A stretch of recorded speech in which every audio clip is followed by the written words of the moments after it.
Welcome to Sisters in Crime's Murder Monday, where authors talk about their crime craft. My name's Jack, and I'm a bibliophile, copywriter, occasional broadcaster, award-winning podcaster, and member of Sisters in Crime Australia, where we've been celebrating women's crime writing since 1991. My guest for this month's Murder Monday is UK-based best-selling author Hannah Richell. Hey, Hannah, how are you? Hi, Jack. I'm really good. It's lovely to be here with you. Since university, Hannah's career has been grounded in storytelling, first in publishing in London, then transitioning to visual stories in Sydney. She is the author of international bestsellers Secrets of the Tide, The Shadow Year, The Peacock Summer, and The River Home.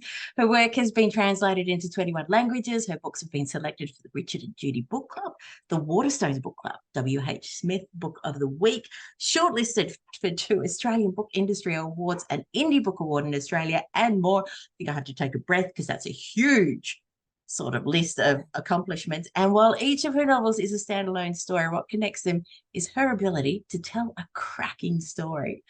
Hannah is also a judge on the annual Richell Prize, established in 2014 by Hachette and the Emerging Writers Festival in memory of Matt. Hannah, could you give us the elevator pitch for your latest novel, The Search Party, which is out in less than a month with Simon & Schuster? Yeah, I know. It's very exciting. It's coming very soon. So The Search Party is the story of 4 families who are reuniting for a long weekend. There's some old university friends who haven't seen each other for quite a few years, and they're catching up for a weekend of glamping in North Cornwall. So they're hoping for a weekend of fun and reconnection and great weather because they're camping. And what they actually get is everything they didn't expect. So there's a huge storm blowing in off the North Atlantic coast. Then one of their party goes missing, and then a body is found at the bottom of some cliffs, and all hell breaks loose, and the story sort of explodes from there. And basically, it's kind of the worst weekend you could throw at these poor people. And it's a novel that asks, how far would you go to protect your loved ones, and how well do you really know your oldest friends? Oh, it is another absolute cracker, and I Oh, read it, thank you. smashed it. It was awesome, and I had to laugh because I know a lot of people who would approach camping in a very similar manner to quite a few of those university friends. Yeah, that was the fun bit, actually, was playing around with the idea of different personalities and different types arriving in this one location and how they all responded to it. So that I knew that would create a lot of tension within the group. It's very exciting. Well, it's out January, so everyone needs to keep an eye out. But now it's time for the questions. And the Great. first question is, what triggers you to write about a particular story? That's a really good first question.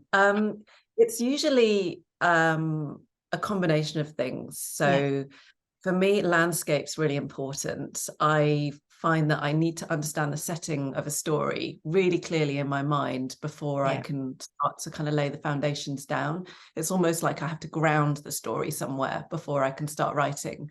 So landscape also for me helps to inform what kind of story it's going to be and sets the tone and the themes and everything. So for me, Cornwall really spoke to me because some of my most favorite writers and books that I've read are set in Cornwall. You know, people like Daphne du Maurier have written about Cornwall, and it's such a rugged, beautiful, wild landscape that I thought, yeah, it's got to be Cornwall.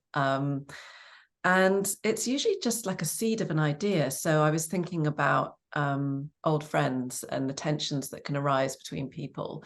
And then I'd been on a glamping holiday. So I think all those 3 things kind of conspired to create the seed of an idea, which then became The Search Party. I was about to say, it's really posh. I mean, when you're talking glamping, that Yeah. particular glamping, is that normal for glamping over in the UK? Yeah. So I've done 2 glamping holidays, Yeah. and the tents, I mean, it's not like you just go and throw up a tent and light a fire and sleep in a sleeping bag on the floor. It's, you know, there are beds and doonas and little wood burning stoves and fairy lights, and it's all really lovely. So yeah, I think depending on where you go, it can be quite posh, but it's still at the end of the day, you're still, lying under fabric in Yeah. the outside at the mercy of the elements. So, there's a sort of wildness to it too. But I thought it would be fun to make it glamping so that the people that are expecting this kind of lovely posh experience actually, might struggle a bit more than they think they're going to. Oh, who is your favorite crime character? Oh, sorry, you just froze then. So I Oh, missed that. The sorry. last bit. Yeah. No, No, who no. is your favorite crime character? Oh, that's a really good one. I've always had a soft spot for Miss Marple because I think when I grew up, I was watching, as a kind of young teenager, Miss Marple was on TV and we got to Yeah. sort of stay up late and watch her solve her crimes. So, and she was this sort of really sweet, innocent looking lady who'd come along and just kind of absolutely nail it at the end of each episode. And of course, being written by Agatha Christie originally, she's one of the all-time greats. So I think Miss Marple's up there for me. But also thinking back to my childhood, I lived in Canada for a couple of years and Nancy Drew was like the big thing. And I Yeah. absolutely inhaled Nancy Drew novels. So she was probably my first introduction to the world of sort of mystery and solving crimes. You see, I never got to read Nancy Drew, but I was Trixie Belden. Oh, yeah. Yeah. And as for Miss Marple, not only does she solve crime, but she can knit without looking. Yeah, that's amazing. I mean, that's a skill That's like a life goal. I can't do that at all. No, me neither. No. It's just like I have to look, I have to concentrate, and it still stuffs up. Oh, I'm still just a ball of tangled wool, so you're doing better than me. How much of you is in your characters? I'd say probably there's a little bit of me in every character. I think as a writer, to make a character feel in some ways three-dimensional, not just really flat on the page, you have to imbue them with emotion and experiences, and you've got to think about their backstory. And so while each character is different and obviously isn't a representation of me, I don't think as a writer you can fail to put tiny droplets of your own humanity into your characters to make them feel like human beings and not just caricatures. Do you have a favorite food when you write? I've never been asked that before. It's got to be cake, right? I mean, just Any any particular cake. type of cake or just all cake? All cake, any cake. The bigger the better. Yeah. I was about to say the light, the sponge, the dense, the moist, the mud cake, the hummingbird cake, There's a cafe in Balmain that used to make the most amazing like carrot cake muffins with this sour cream icing on top. And I still kind of dream about those carrot cake muffins. So actually, probably if I could choose, I'd just have a constant supply of those. I'd probably smash my books. I'd be prolific. I was like, oh, next time I'm in Balmain, I'll certainly pass by now because, carrot cake with the sour cream. Yeah, no, that sounds really good. You know what, though? Unfortunately, I think the cafe's changed hands and I don't know if they make them anymore because I was there this year and I know, I'm still dreaming about them. It'll be like the ultimate rabbit hole in the internet to find the recipe for that muffin. Yeah, they're so good. But I digress. I'm very easily distracted. How do you write about violence? I write it quite carefully. So I'm not kind of really graphic, let's put all the blood splatter on the page, and describe every wound in gory detail. I like to suggest violence, and certainly if it's describing the impact of violence on someone, then I think you have a certain responsibility to tread carefully. If I was writing horror, it would be a really different ballgame because people have expectations of different genres. But for me, I tread quite carefully, and I also like to have some kind of redemption as well. So if there's violence in the book, I like the person perhaps who's experienced something that feels really tragic or unfair to get some kind of redemption or revenge, maybe, in this book. So yeah, there's a sort of, I like a payoff. I was about to say, because you do menacing very well. Yeah, well, I sometimes think that's more scary than reading actual violence on the page. It's the threat of the violence. So actually, I prefer playing with the build up to something than actually showing the actual moment. And I think it's probably the same with a sex scene. It's the build up that's kind of more sexy than the actual moment. And You know, then when you're and then writing. all the imagination kicks in and the reader takes over. Exactly. And it's the reader's imagination that makes it more scary. You know, it's that, you know, the footsteps following you in the dark. That, I mean, that's terrifying. So actually it's playing on that sort of atmosphere. And that's what I like to do more than actually just writing, and then she stabbed him and the blood was going. And so I mean, we're laughing about it, but it's totally fiction. It's okay. Oh yeah, yeah. Who are your writing inspirations?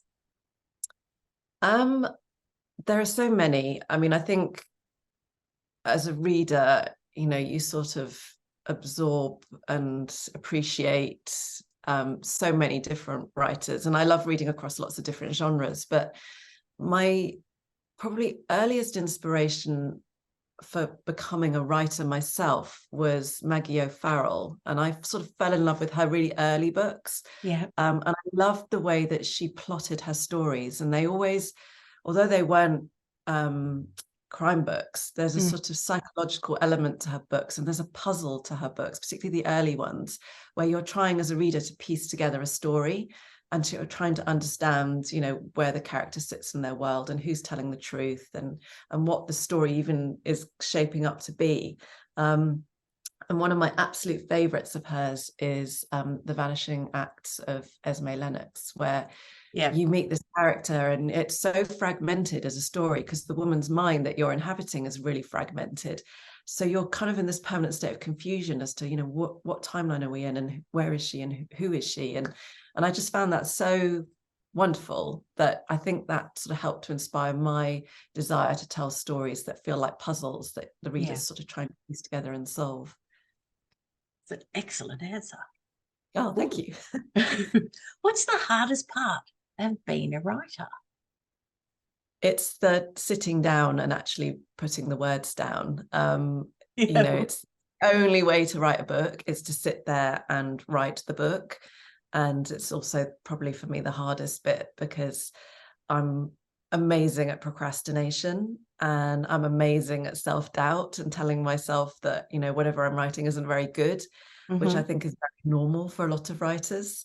But it's understanding that that's part of the process and having to fight your way through that, I think for me is the hardest bit. So it's kind of keeping the confidence up in an idea, because writing a novel takes a really long time and you have to kind of hold the faith with it as you go. And there's always a point in the middle, particularly for first draft, where you start to feel like it's spinning wildly out of your control and maybe it wasn't such a great idea after all, and oh, there's another idea over there that you could pursue, and you've got to just kind of keep pushing through, and that for me that's the hardest bit, is making myself finish the first draft. How long on average would you say it takes to do that first draft? So yeah, it's really varied for me. So the search party took a really long time because I started it in lockdown actually. And so yeah, that wasn't a great time for me writing because I had kids at home, and you know, for everybody the world was so upside down, and I kept hearing about all these writers going, this is amazing, I've got all this time to write, and I was the opposite. I was sort of panicking because I was struggling and finding it really hard. So the search party took quite a while, but the quickest I've written a first draft is about 3 or 4 months, which I did for my second novel. And that was panic because I'd started a different book, realized it wasn't working, and then had a deadline to hit, and just kind of went hell for leather with it and was just typing furiously. But it pay off on that one. I think that book needed to be written really quickly. It wasn't a story that was going to linger. No, it had a sort of natural pace to it and a structure that was really clear in my mind. So it felt a lot easier to pull that one together. Yeah. Now, here's a question. Considering you had the blog entry that went viral Yeah. and really hit home with so many people. How important is connecting on social media through blogs, through newsletters, through, Threads, Insta, Facebook, Twitter, and all the rest? I think it's become increasingly important to me. So Mhm. when I first started blogging and when I was first an author, I mean, I hadn't done many of these sorts of things. Yeah. And I did write a blog, but it was probably getting about, 12 hits a month. And probably most of those were my mum just checking out what I was doing. And I Something, didn't nothing really wrong with know. your mum hitting your blogs. That's fun. No, it's fine, isn't it? Someone's got to read it. Exactly. Um, but yeah, then I had a moment. So my husband died very suddenly in an accident, and I found I sort of wanted to write something about that. And I ended up putting a piece on my blog, which was quite raw Yeah. and sort of open. And that's the piece that went viral. And from that moment on, I suddenly noticed I was getting a lot of traffic to my site.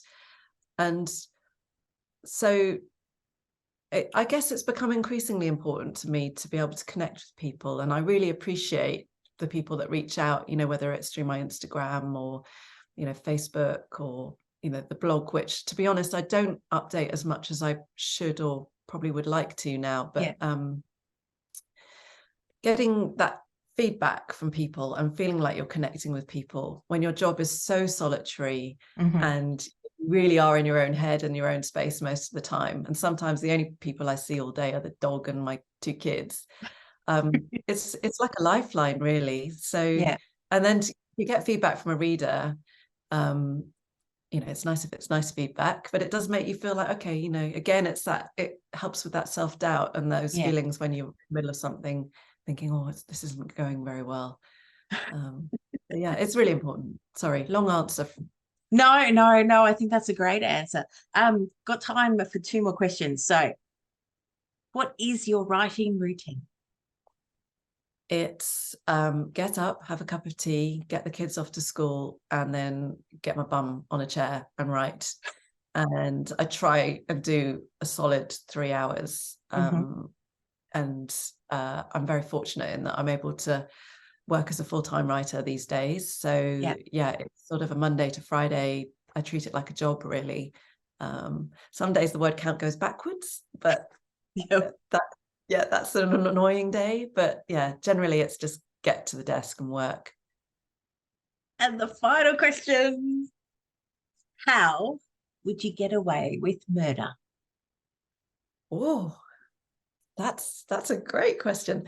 Well, I feel like I do, because now that I'm writing in this crime space, I can Yeah. kill anyone I want, right? So to get away with murder, you really need to be a writer, because then you can kill anyone. You go and have an annoying encounter with someone and you could go home and kill them on the page. But in real life, God, it would still be quite handy to be a writer, because I think the amount of stuff I put through my search engines, which would probably raise the eyebrows of most Yeah. police detectives, you could then go, oh no, it was just research. I've had nothing to do with that awful poisoning down the road. So It's yeah, like you'd maybe it's be interested in the camouflage. analytics of the search history.